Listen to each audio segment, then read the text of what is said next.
you look around, everybody here understands the country. And, that's a huge thing. And I am very proud to be a countryman and not a city bloke. So for me, it's just, I talk to people, and we've all got so many things in common. It's great. Angel, love it? I really have loved it, and actually I'm a city girl through and through, and had you put me in this environment 10 years ago, I would have been uncomfortable, and I've just... A little bit closer.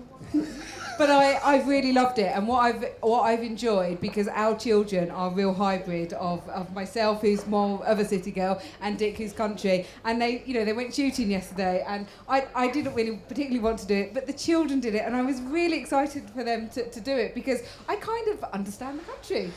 So when you say they're a hybrid, so if you've got the kind of the very city daughter or son, and then the very country sort of, is that how it works? Completely not. They are very comfortable partying and shopping and just having a fabulous time in city, going to art galleries and and all the excitement and fast walking that a city would bring you. But they will do everything country with Dick. They love fishing. They love being in the garden. Everything that we do that I consider, I guess, to be country, that they love doing as well. So they are both a hybrid. Arthur and Dorothy have got their own survival rucksacks. And tell you what, if you leave them here, they could go out, they could build a fire, use a steel and a sparker and make it happen, and then cook for you. And they've got the knives and the... Mummy really loves this. They've got knives and axes and all sorts of sharp things. And guess what? They are sharp. Because if they're blunt, they're dangerous. Arthur and Dorothy have both got pen knives, which they carry around with pride and use them in the garden and things. Oh, that's great. That's part of living in the country. You see, I'm a terrible hardliner, so I would say that countryside gives you a three-dimensional childhood, up, down, sideways, backwards and forwards. City is a bit two-dimensional. You can only go up and down on the pavements. Is that right? Go on, defend yourself, Angel. Good luck, Charlie.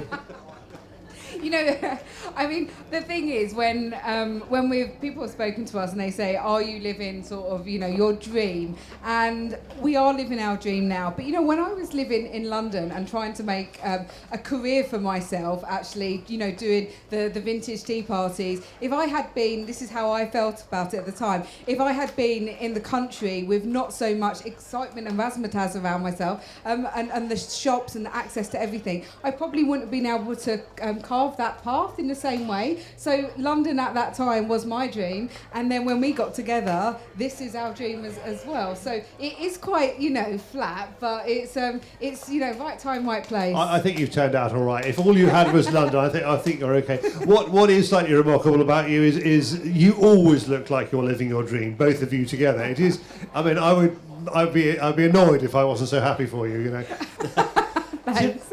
It's interesting. Life, you only get one pass, and it's something we were very aware of. And lots of people sort of say it's okay for you. You're an engineer. You're a designer. You do this. No, we just did it. And I think what we try and get people to do is just dare to do it, have a go, and just get.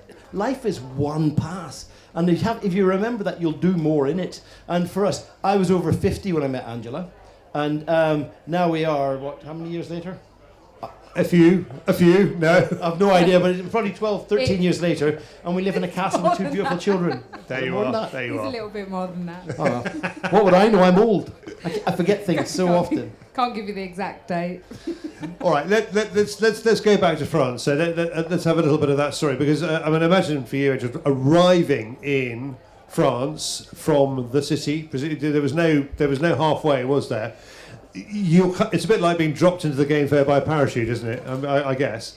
I mean, Dick bought me my first wellies that I was very happy with, and after a while, I used to wear them with sort of fur coats, and I was a bit more... Well, I'll tell us part of the story, because you talk about being parachuted in.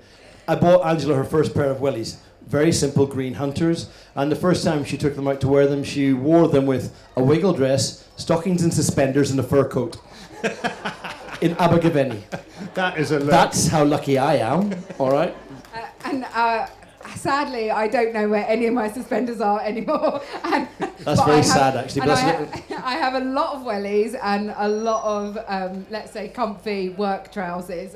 But you know what? I'm very happy. And then when we go back somewhere sort of slightly different, you know what? I get dressed up again. And it's, you know, we've got a good balance, actually. So, but I've learnt a lot. And there's something that no one really saw when we actually first moved into the chateau, was not only was, you know, it was a completely different environment. I'd never lit a fire, for instance, in my lifetime. Dick actually had to go to work, and our first job that we had, apart from Escape to the Chateau, was Dick doing Dirty Rotten Survival in America. So we literally had been at the chateau for a few hours, and I had to drop Dick at the train station to go off for 3 weeks. So it was quite interesting. Well, drop Dick at the train station, but drop yourself back into life in the country. Charlie, this is where it gets really interesting, because it's all my fault, by the way. I headed off to Louisiana to live in the swamps and do some survival stuff. Yeah, and I was more comfortable than Angela, because she dropped me in the station, came back, and guess what? There's light pollution in London. Guess what? In the Mayenne, there's no light pollution. So Angela comes back with the two little children. Remember, Dorothy's 0, Arthur's 2, and they're screaming away because they can sort of see Mum's tension. And Angela couldn't get in the front door of the dark chateau. Yeah? And do you know? Oh man, I really love light pollution. or I liked it at the time. So what she did? She kicked the door in. Have anybody seen the door in our chateau? See how big it is? That's why you don't mess with my girl. Wow. Right? Because she got in anyway. She forgot to turn the handle the other way. That was the problem. Yeah, or you may not have told me. My fault. But within the first few weeks, there was a lot of flies, because we'd never had the heating on until we actually moved in. So I weathered, millions and millions of like cluster flies. We had all sorts. We had our first bat. It might seem, you know, I never actually had a bat. No, because you'd never had this before. No, so exactly. The first time, fair enough. And the way the lights were, because I'd actually made a little fly catcher. So I had a small light that was always on, and me, Arthur, and Dorothy, we was in the one house that had a little bit of heating. The one room, yeah. The one room, and this little bat had this huge shadow that was about 3 meters long, and I kind of shit myself a bit. That's a great start. Hold on, I was actually in Louisiana, and different time zones and all the rest of it, and I hadn't actually deployed out for the survival part. In the middle of the night, I get a phone call, and it's to do with a bat, and I'm sort of 5,000 miles away. So what was my answer? Go under the duvet, open the window, go under the duvet, and wait 45 minutes. And what happened? Well, you didn't tell me a time, and it was 40 minutes, yeah. But you know, the bat went all by itself out the window. Hooray! It works. Yeah, exactly. Yes. Yeah. I you open up the compost and you put close it and you go, that was a rat's tail, and you open it up again and there isn't a rat's tail. Yeah, I know, exactly. That's quite how it works. That's how that works. All right, France. You have riffed a lot on Chateau. You have done Secret France. You've done. I love the Chateau pun. I'd never thought of that. Cat water. Very, very good. You've done a great many things like that. Where are you now with France, and where are you going next with France in terms of what we can watch? It's interesting because we have people asking us if we still live at the Chateau, and the Chateau is our forever home. The last book, we wrote 3 books about our move to France and about various stages of it, and the last one was our forever home, and that's because that's what it is. And we're having a tour this autumn where we're going around. Angela knows how many. I never remember how many places we're going to. But we're going around a lot of the UK, and it's our forever home tour. And that's all part of the fact that's where we are. And so that's the basis for everything, because we actually bought the Chateau before we actually said we were going to do Escape to the Chateau. We were doing in parallel, and we had a crew with us. If you saw us coming into the Chateau, going around the corner and seeing the Chateau for the first time, we had a cameraman with us because we were thinking about doing a program about chateaus, because we've been looking for 4 years. And so our whole thing about living in France is forever. Arthur and Dorothy are around there. They are completely bilingual, and their future involves being British in France, and whatever they decide the future is, but the Chateau's part of it. But 10 years ago, when we made the decision to move, we had no idea. You know, we thought about sort of making a series. First of all, we had no idea if it would get on television, if it would be a success, if there would be a second season. So when we made our big decisions about how many rooms we would have, where the toilets would be, etc. It was all stuff that we was in control of. It was weddings, it was events, it was everything that we had dreamt of. And the last sort of decade has been an utter roller coaster of wonderfulness, but we have just been, right, what are we doing next year? What are we doing next year? And we have got to a point, the children are a wonderful age, but we're doing everything that we thought that we would do 10 years ago. You know, we're busy with events, you know, and weddings, and we've written books. I mean, you know, between us, was already Neither of writing us speak books. English. I'm just from Essex. I'm from Northern No. Ireland, and we write books. Yeah. What's that about? But so we're still writing. We're doing our podcast. We have no doubt that at some point we'll do like a little update, maybe a Christmas special, because that's very different from having the cameras there all year round.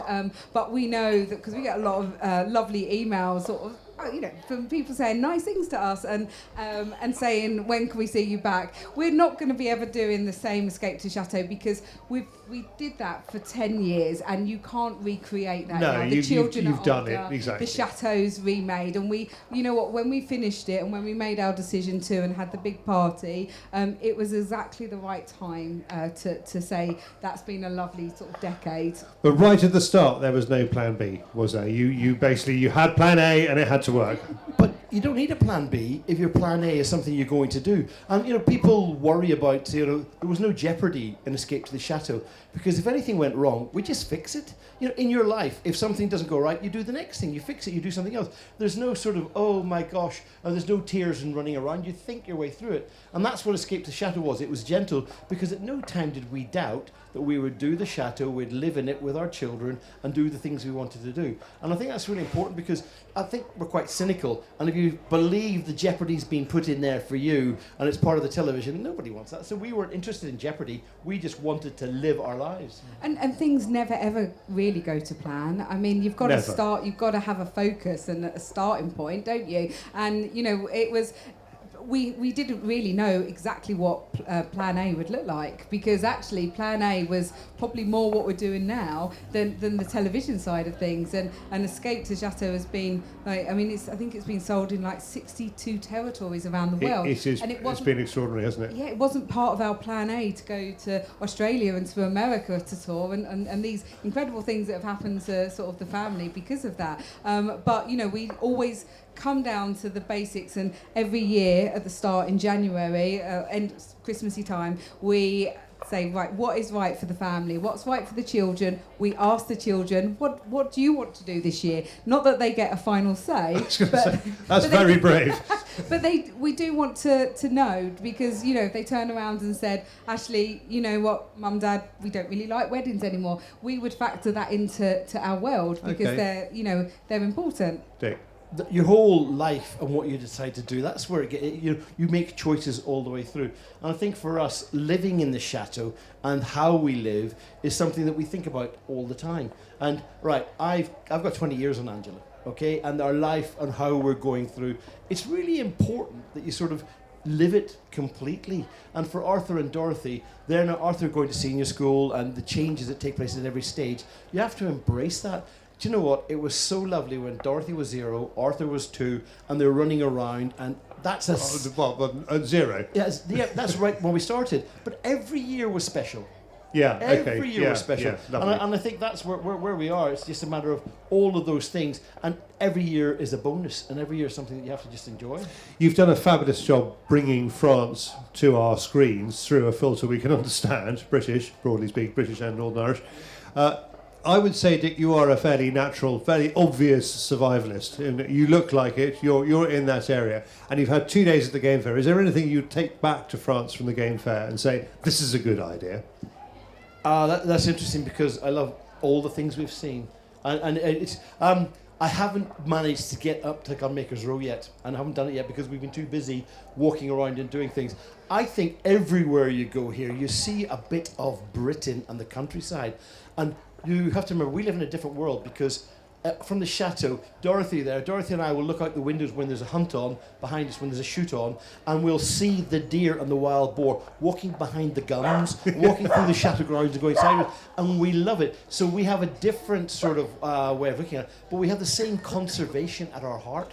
And some of the things that we have seen here, and conservation is a word that's really important to me, and it's looking at the countryside and just embracing that. We are caretakers of our little bit of France for the next period of time. The Baglioni's before us had 600 years of that.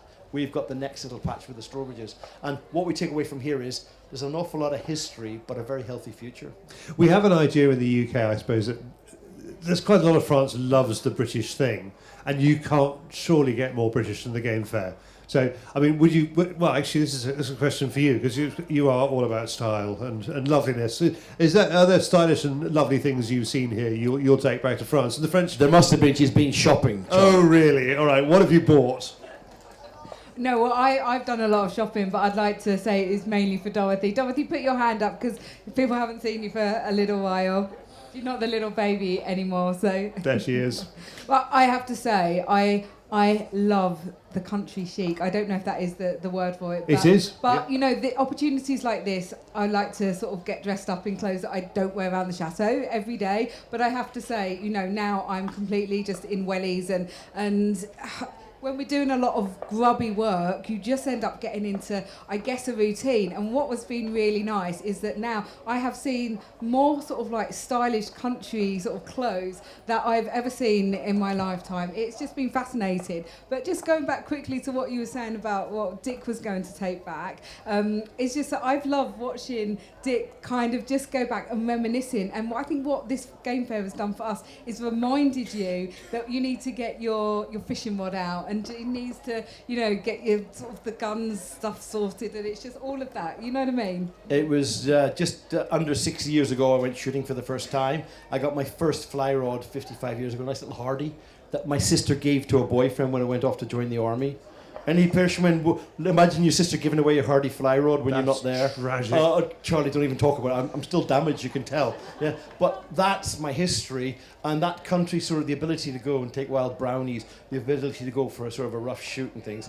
Arthur and Dorothy will get that. France still offers that, doesn't it? It does still offer it. And to be fair, around us, if anybody ever shot in France? No, because it scared me. Oh, well, yes. The first time I went out, it was quite a scary experience. The local hunting club is quite a thing, isn't it? Yeah, it is quite a thing. But it's a real privilege to join them because there's a lot of tradition there. And that's what we have, but the British do it better. Oh, you say, oh, well done you. Well done you. That's terrific. Simple. Good. I think the audience is right behind you on that one. Yeah. Where can we see you? You're going on this tour in the autumn around Britain. Where can we see you? Oh, well, there's 33 dates. We start in Southend, we go to London Palladium, we are up and down the country, sort of Belfast, Scotland, Wales. I mean, without giving a plug, if you do want to come and see us on tour, go to thechateau.tv, because everything that we do, we've got all of the information there. So I can't remember the 33 dates, but it's quite a full-on tour. It's our biggest UK tour we've What's done. going to happen, by the way, we have a podcast, and we I don't even know the Chateau. If you don't know the Chateau, we have to go up 6 flights, 112 steps to the attic where we do our podcasts. And over the next period of time, building up to the actual tour, the podcast, I have no doubt, will be about packing the car in an impossible way with everything we have to take with us, and we haven't got enough space. And it's a discovery, you know. We're not talking about a wee car, but we are building up to it, and that's our autumn ahead of us. Look, I'm going to let you escape back to your chateau. Thank you so much for coming. Ladies and gentlemen, the Strawbridges. Thank you, Charlie. for having us. You've got up so